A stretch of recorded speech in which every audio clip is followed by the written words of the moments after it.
I'm Helen Philips. I'm a commissioning officer with Council, as we just said. I've done this, I think, all in the wrong order, so I started with a typical day and now I've realised there's actually no context behind that, so I'll start with the actual history first. I graduated in 2004 and did this sociological studies BA. I was talking to these guys before. My main ambition in the world when I was doing that was to be in the police. I went through the police recruitment process while I was in my third year at the university. Unfortunately, it became quite clear after 4 fitness tests that I could run fast enough. I could run far enough, just not fast enough. I'm very clear about that. And I was therefore unable to progress, unfortunately, even though I did pass all of the other tests that arguably matter more. So I was kind of a little bit uncertain really when I graduated what I wanted to do, although I knew that I was interested in that kind of work and crime and depressing things like that.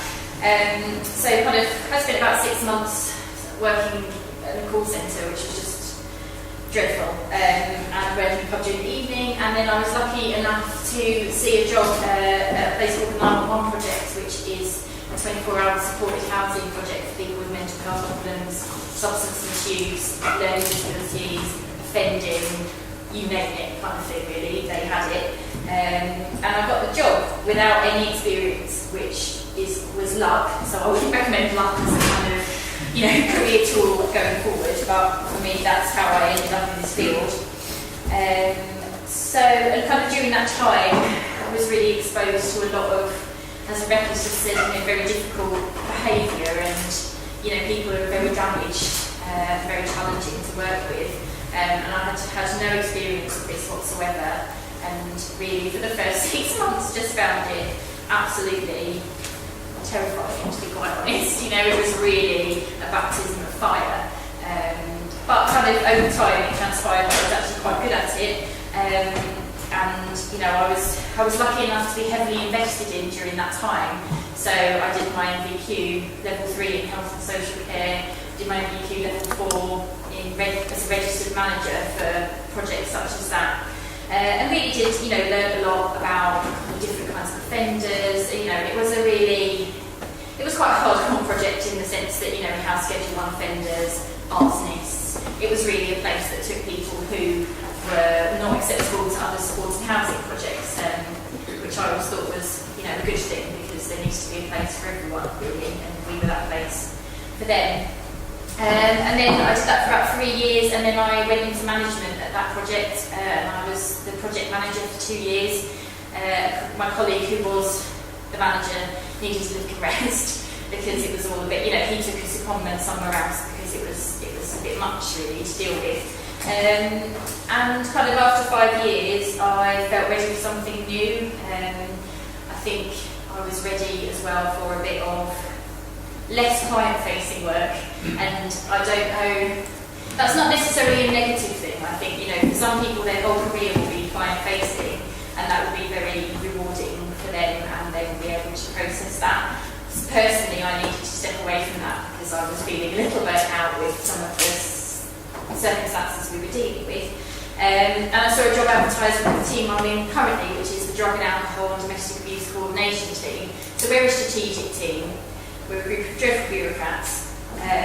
However, we get to influence policy and design services to support people with mental health problems, with drug and alcohol misuse, and with victims of domestic abuse. And I think it puts you in quite a strong position when you've been operational with vulnerable people and you know what it's like to work in that environment, to then design services and write policy. That's my story, and I'm sticking to it.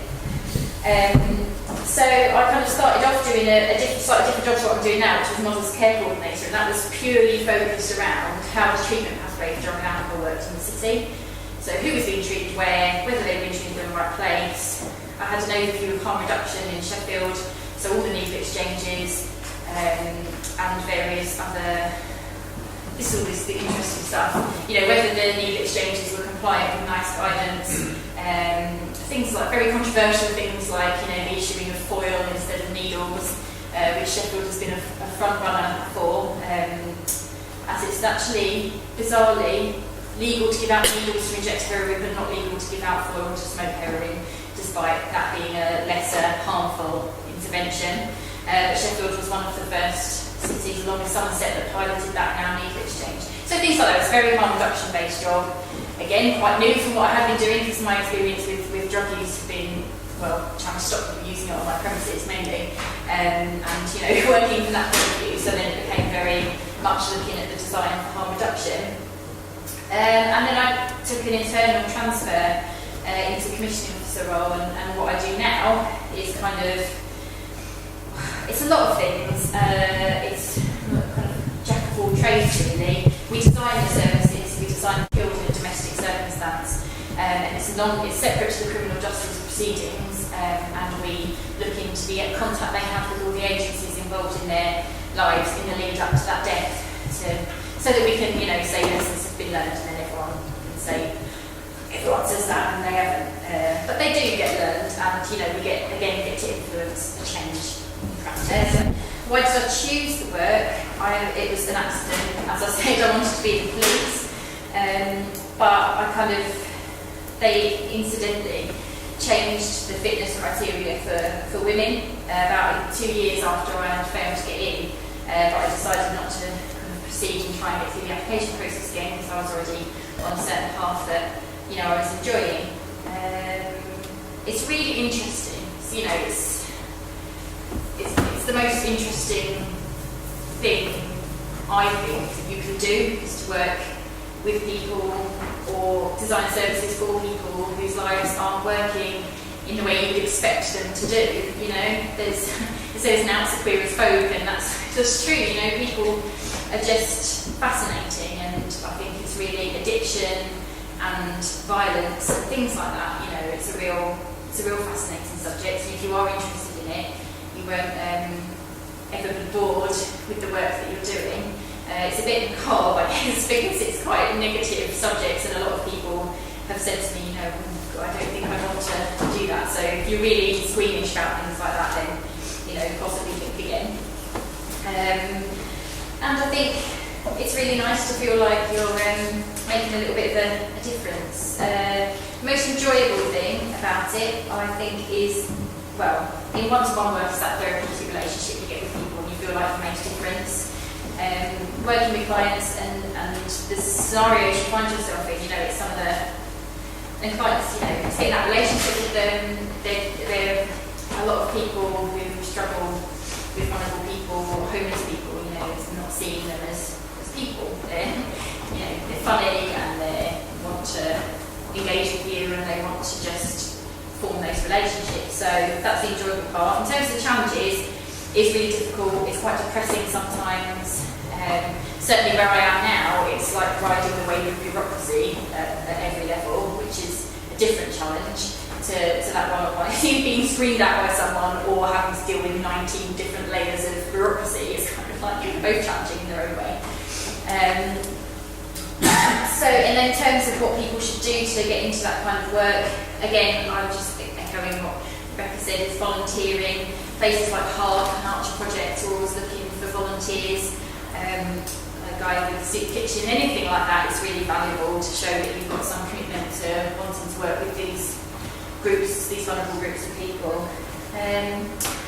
Looking for kind of entry-level positions. And as you were saying earlier, it isn't just the typical job that you think you'll need a sociology degree for that you apply for. I didn't need a degree at all for the first job I got after university. It would have done me a lot more good to have had an MVQ at the time. But then this job that I'm in now, I didn't need to be educated to a degree level, but it didn't say in what. So it's open to you. It's not just those typical things. And I think anything which has your CV out is a good thing, and you should do.